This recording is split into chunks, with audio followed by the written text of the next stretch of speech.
இவ்வாறு எல்லாம் எடுத்து மிக மாமுனிவன் அவ்வாறெல்லாம் உரைத்து அகன்ற நன்கான் மாமுனிவன் துதிகொடு தன்னால் சிவகோவேங்கிரியில்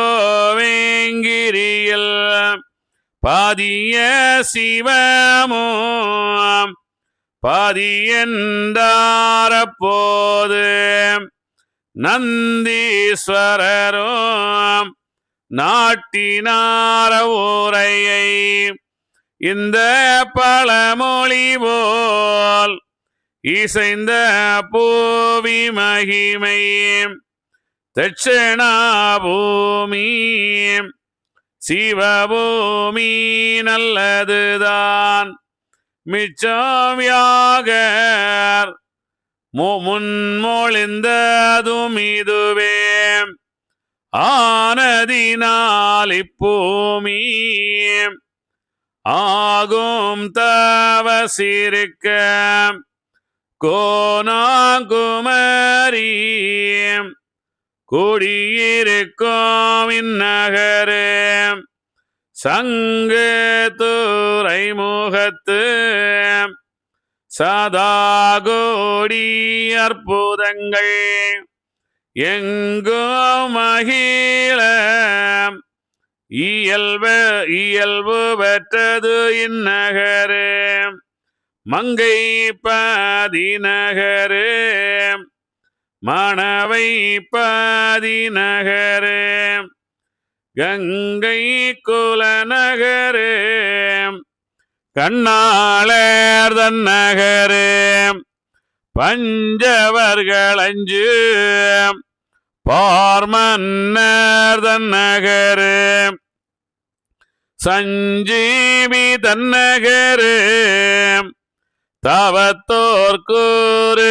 நகரு தெய்வகுல மன்னர் சிறந்த கூறு நகரு சைவ முனிமார் தவத்துக்கு இது நகரு மேலோக காட்சி விளங்கியிருக்கும் இந்நகரு சாலோக சாமி சார்ந்திருக்கும் இந்நகரு அரம்பை சீர் ஸ்ரீமார் ஆராடும் ஸ்ரீநகரு பாரம்பரிய சீடன் பாவிசு கூறு நகரு ஆவியூரை நகரும் வைகை கூறு நகரும் தாவை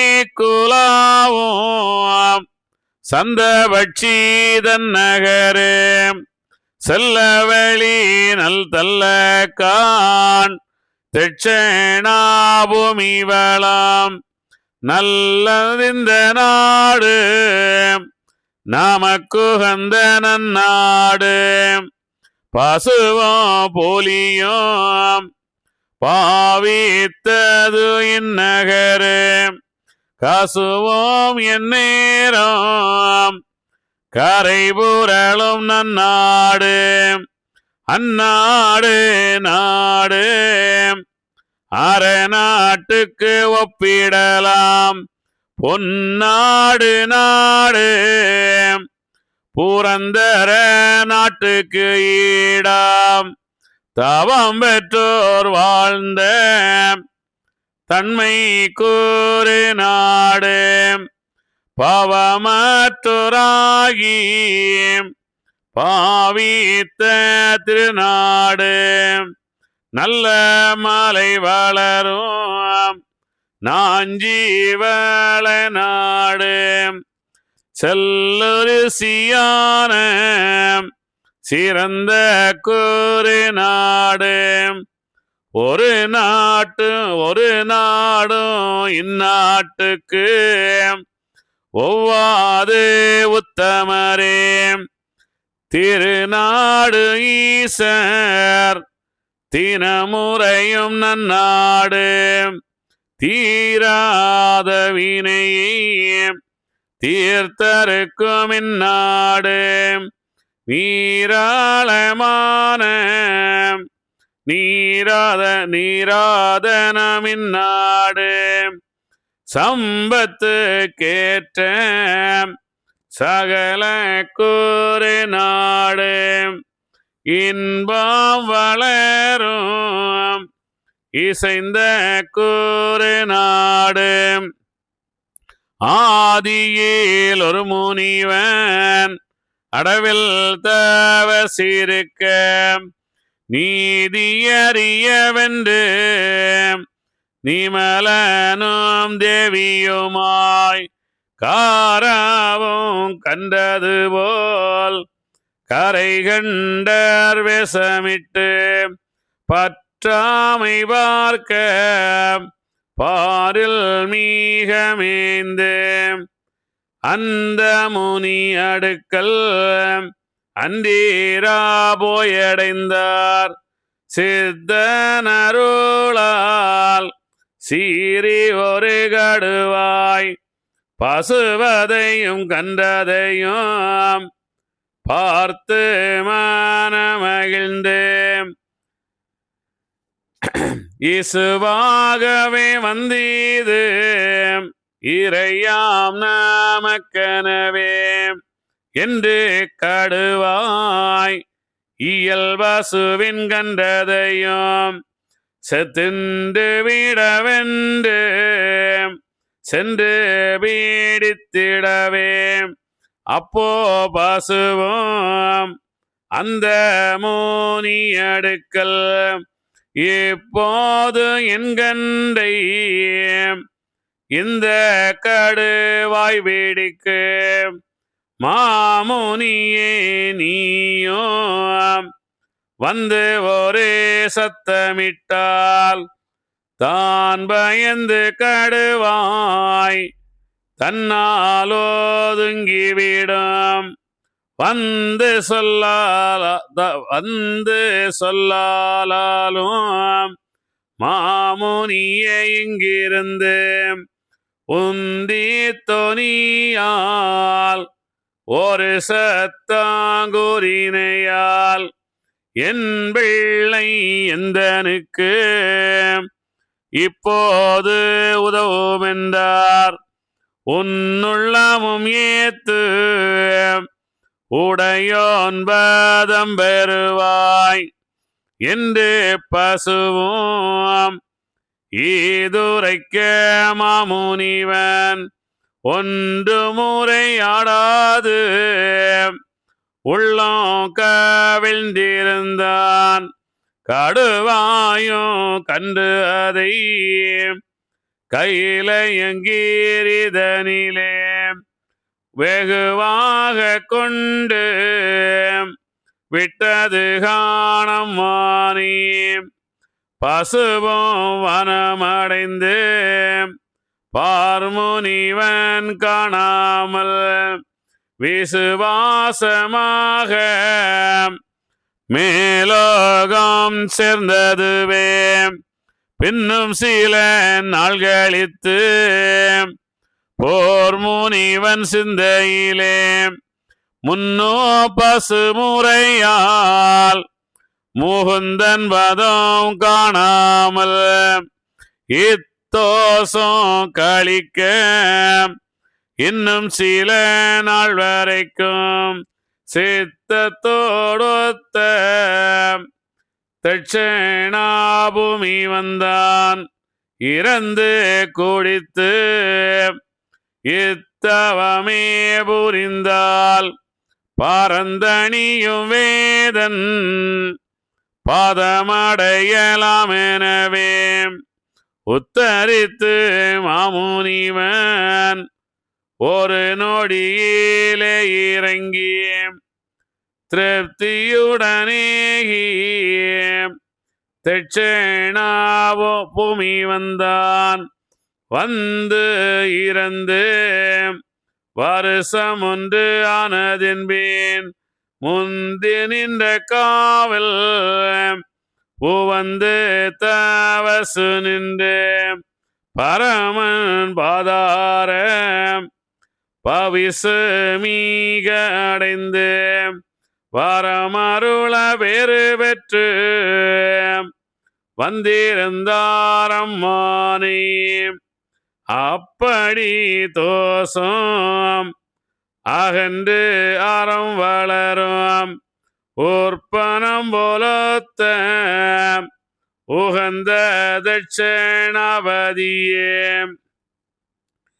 தட்சணாபுரியின் நீதம் செப்பிட தொலையாதையாம் மிச்சமாபுவீதாகும் மேவலர் குகந்த நாடு. பச்சை மால் மகனே நீரும் பண்ணுற தவசு ஏறும் அச்சமோ வாராதையாம் என்றடி மீசை வாணிந்து நின்றான். நல்லது தானே என்று நாராயணர் தயவு கூர்ந்து வெல்லமர் மணவை வாரி மேன்முகாமதிலே நின்று அல்லல் நோய் வீணிகைக்கெல்லாம் அறமதால் தண்ணீர் தன்னால் தொல்லை நோய் தீர்ப்போம் என்று தட்சிணாபதியில் வந்தார். வந்தவர் தலமும் பார்த்து வழியினர் குலமும் பார்த்து சந்தமாய் மகிழ்ச்சி கூர்ந்து சுவாமியோ முனியை வார்த்து இந்த மாநகரில் வாழும் ராஜனும் அறியவென்றே விந்தையாய் அறிவு ஒன்று விதித்தெழுதி அனுப்பும் என்றார்.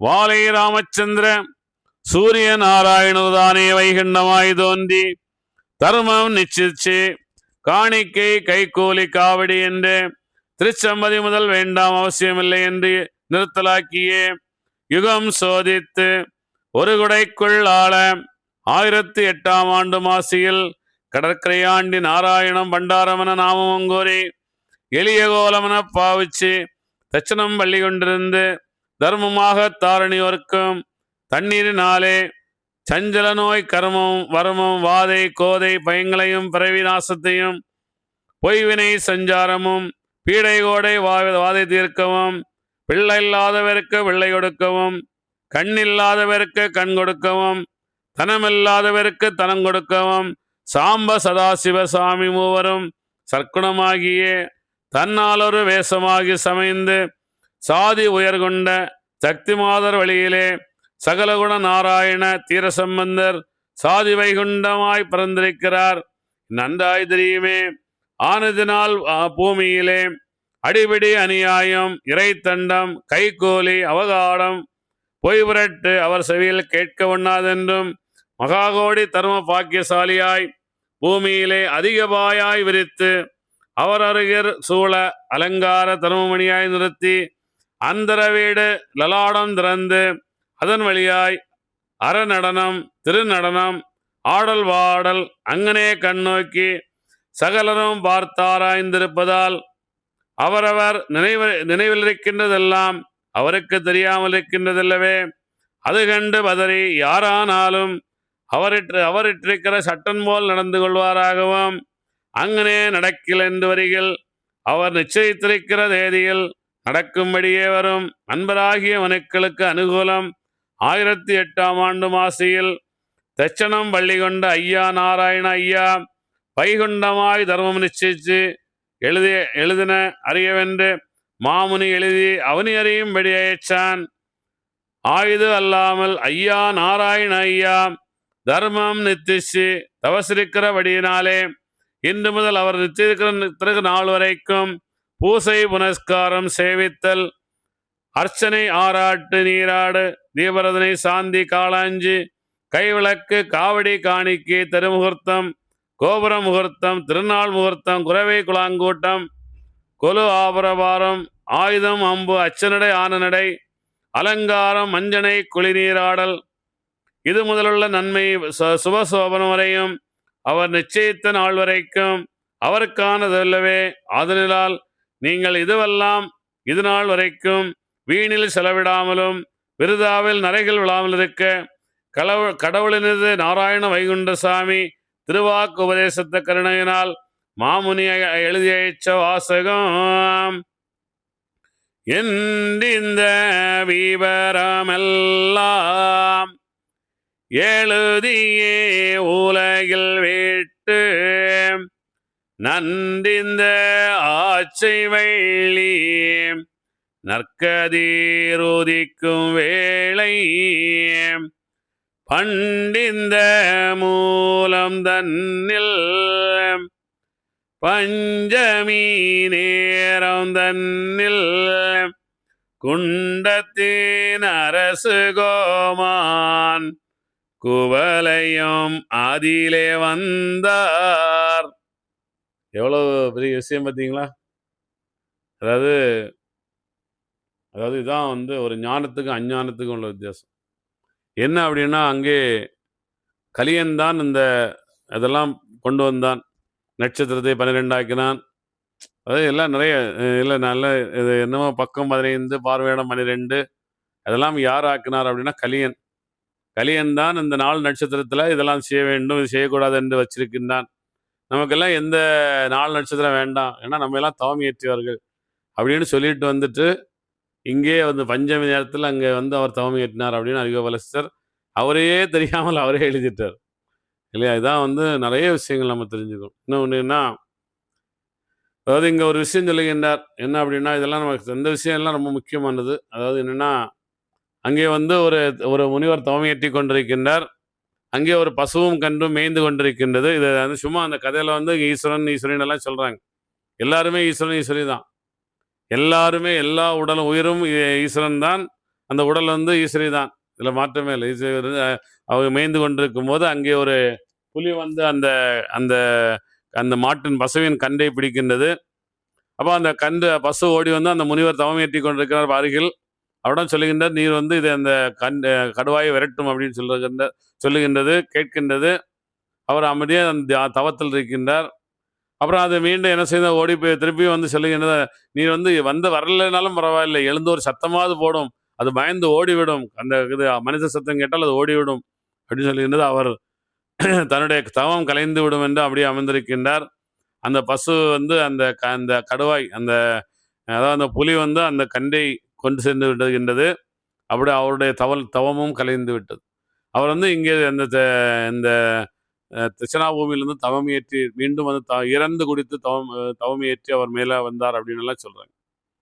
நீங்க இறந்து குடிப்பதால் உங்களுக்கு தவம் வரவே செய்யணும். இறந்து குடிச்சாதுன்னா உங்களுக்கு தவம் மேலே ஏறுமா? அதாவது நிறைய விஷயங்கள் நம்ம என்ன சொல்லணும் அப்படின்னு ஒரு விஷயம் நம்ம சொல்லும்போது சரியாக சொல்லணும். எந்த விதமான ஒரு தவறும் அங்கே நிகழ்ந்து விடக்கூடாது. நீ இன்னொருத்தருடைய உழைப்பை நீ வாங்கி சாப்பிட்டேன்னா உனக்கு எதுக்கு கை கால் கொடுத்துக்கிறார் கடவுள்? இதான் தவமா? இதான் தவமா? சொல்லுங்க பார்க்கலாம். நம்முடைய கையும் காலும் நமக்கு உழைப்பதற்காக தான் தந்திருக்கின்ற. மனிதன் மட்டுமே உழைக்கின்றான். நான் என்ன செய்யணும், அந்த அந்த அந்த நிலத்தை பதப்படுத்தி அதுக்கு அங்கே தண்ணீர் சேகரித்து வைத்து தண்ணீரை ஊற்றி அந்த விதையை அந்த விதையை தூவி என்ன செய்கின்றான், மழை இல்லாத காலத்திலும் அந்த செடி வளர்வதற்காக செய்து அதை உண்டு அவன் பசியாறுகின்றான்.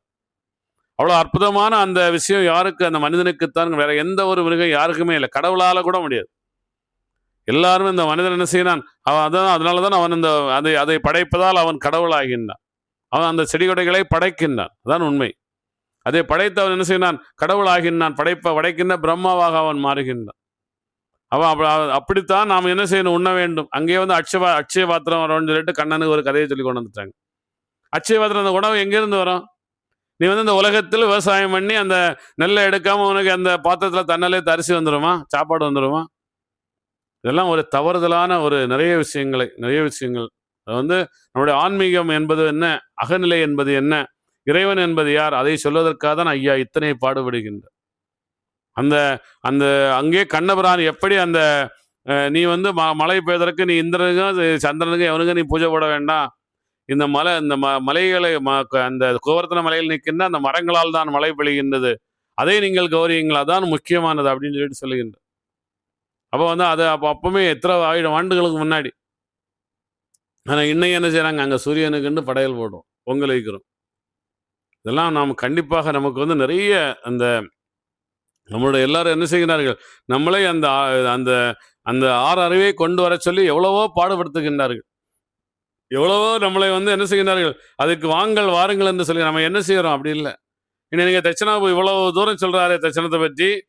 ஆதியில் அதை என்ன சொல்லுகின்றார், அந்த சஞ்சீவலனும் தவத்தோர் குறுநாடு தெய்வ மன்னர் சிறந்த குறுநாடுன்னெல்லாம் இவ்வளோ சொல்லிட்டு வராரு. இன்னும் நீங்கள் தட்சணத்தில் போய் பார்த்தீங்கன்னா இவங்க என்ன வளருது உங்களுக்கு? ஐயா வைகுண்டர் தவம் இயற்றினார். அப்போ எந்த இதுவும் இல்லை, நீட்டாக அவ்வளோ நிம்மதியாக அமைதியாக அங்கே தவம் இயற்றினார். அது அந்த நேரத்தில் அவருக்கு வந்து இந்த அவ்வளவு நல்ல நாடு அது. அவரே வந்து இந்த 10வது அவதாரத்துக்கு அழைத்து சென்ற நாடு, அது சிறந்த நாடு தான். ஆனால் இன்று அங்கே என்ன நடக்கின்றது? நீ சென்று பாருங்க, இன்னைக்கு என்ன, எத்தனை பேர் அங்கே தவம் ஏற்றுகின்றார்கள்? அந்த ஐயா வைகுண்டர் தவம் ஏற்றிய இடத்துலயே அந்த தவத்தை பற்றி சொல்லிக் கொடுக்கின்றார்களா?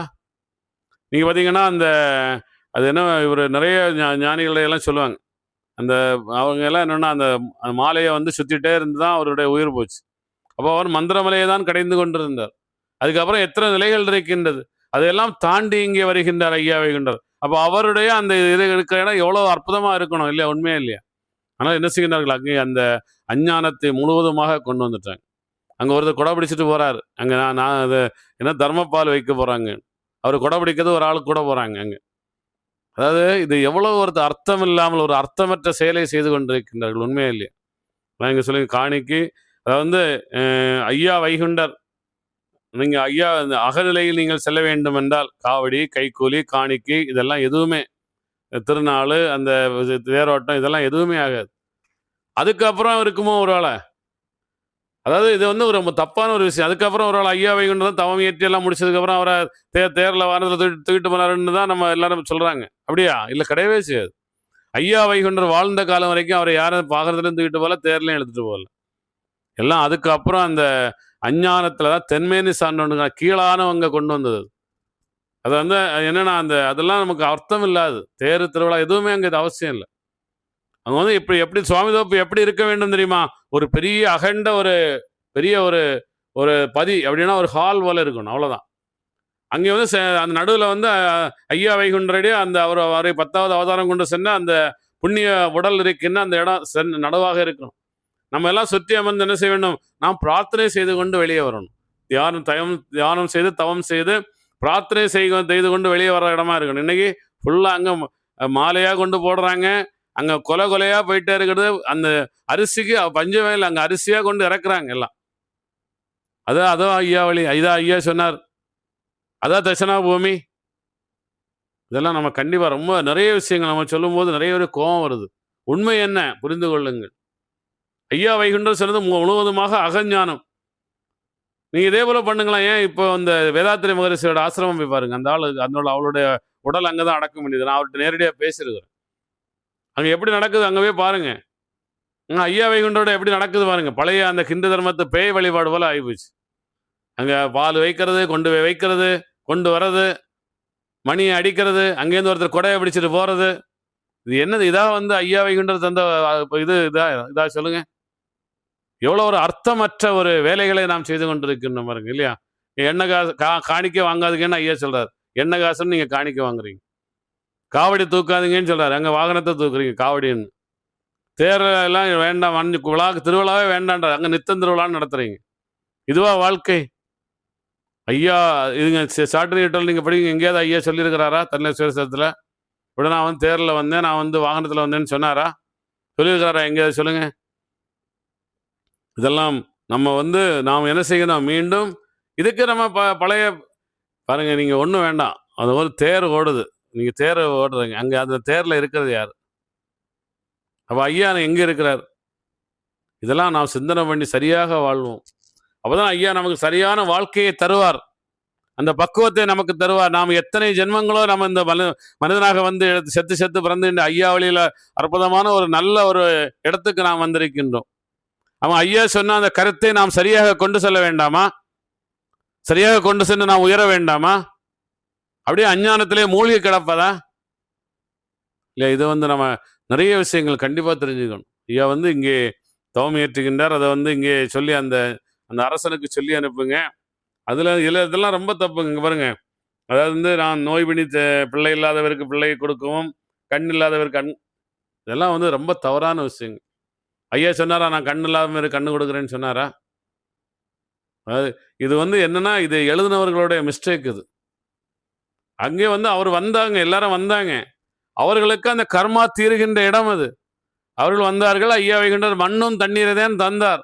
அவர்களுக்கு அது தீர்ந்தது, அவ்வளவுதான். அவர்களுடைய கர்மா அங்கே தீருகின்றது. அது அவர்களுடைய கர்மா, ஐயாவாக தீர்க்கவில்லை. இதுக்கு நல்லா புரிஞ்சுங்க. நீங்க அது ஐயா செய்தார் அப்படின்னு அது பெரிய தவறு. எங்கிட்ட எனக்கு தெரியாது. நான் இந்த ஃபோன் நம்பர் வாங்கி வச்சிருந்தேன். என்னோட ஒருத்தர் ஐயா வழியிலேருந்து ஒருத்தர் ஃபோன் பண்றாரு. ஐயா, நான் இந்த பேசிட்டு ஒரு இது புக்கு வெளியிட டைம்ல கூப்பிட்டாரு. ஐயா, நீங்க 4448 நோயை ஐயா தீர்த்துட்டாரு, அதனாலதான் நீங்க 4448 நம்பர் வாங்கி வச்சிருக்கிறீங்களான்னு கேட்டாரு. எனக்கா ரொம்ப, அதாவது உண்மையில என்ன சொல்றதுன்னே புரியல எனக்கு. இதெல்லாம் ஒரு அர்த்தம் இல்லாத விஷயம். நம்ம இதெல்லாம் யோசனை பண்ணிட்டு இருக்கிறோம். உண்மையாக நீங்க சிந்தனை பண்ணீங்கன்னா தெரியும். அப்படியெல்லாம் இல்லவே இல்லை. இதெல்லாம் என்னது, ஐயா வைகுண்டர் அவர் இருந்தார், தவமி ஏற்றினார், அவ்வளவுதான். அங்கே மக்களுக்கு அவர் நீங்க ஒரு ஞானியை பார்க்க போனீங்கன்னா அவங்க ஏதோ ஒரு பலன் தருவாங்க, ஏதோ ஒன்று தருவாங்க.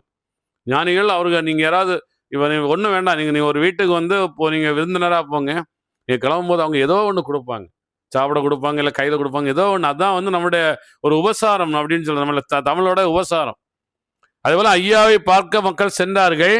ஐயா பக்கத்தில் தண்ணியை சென்றார், குடிக்கலாம், தண்ணியை கொடுத்தாரு. அங்கே இருக்கிற மண்ணை எடுத்து, அந்த கீழே இருக்கிற மண்ணை எடுத்து அவங்க நெத்தியில போட்டார். மக்களே நல்லா இருங்க, ஆசீர்வாதம் பண்ணார். இன்னைக்கு எவனா நாமம் கொடுக்குறான், அவன் எல்லாம் தவம் இருக்கிறவனா? நீங்க என்ன நாமம் கொடுக்கலாமா? இது எவ்வளவு பெரிய தப்பு. இது யாருக்கு நீங்க நாமம் கொடுக்குறீங்க? நீங்கள் நாமம் கொடுப்பதற்கு நீங்கள் என்ன அருகதை உங்களுக்கு சொல்லுங்க. என்ன அருகதைங்க? தவம் ஏற்றினீர்களா? துவையல் தவம் ஏற்றினீங்களா? மந்திரவலையை கடைத்தீர்களா? அந்த சுவாசத்தை பெருக்கினீங்களா? இடங்களை பெண்களை இது பண்ணீங்களா? இந்த மனம் வருகின்ற, எண்ணம் வருகின்ற இதை இடத்தை நீங்கள் கண்டீங்களா? நீங்கள் சாணானாக எண்ணமில்லாத கைலைக்கு சென்றீர்களா? அவர் எதுவுமே நீங்க செய்யாம நாங்க மண்ணம் தண்ணீர் உங்களை யாரு கொடுக்க சொன்னா? மண்ணு கொடுக்க சொன்னா? நெத்தில போட சொன்னா? இந்த மக்களும் போய் அறிவு கட்டத்தனமா வாங்கிட்டேன்.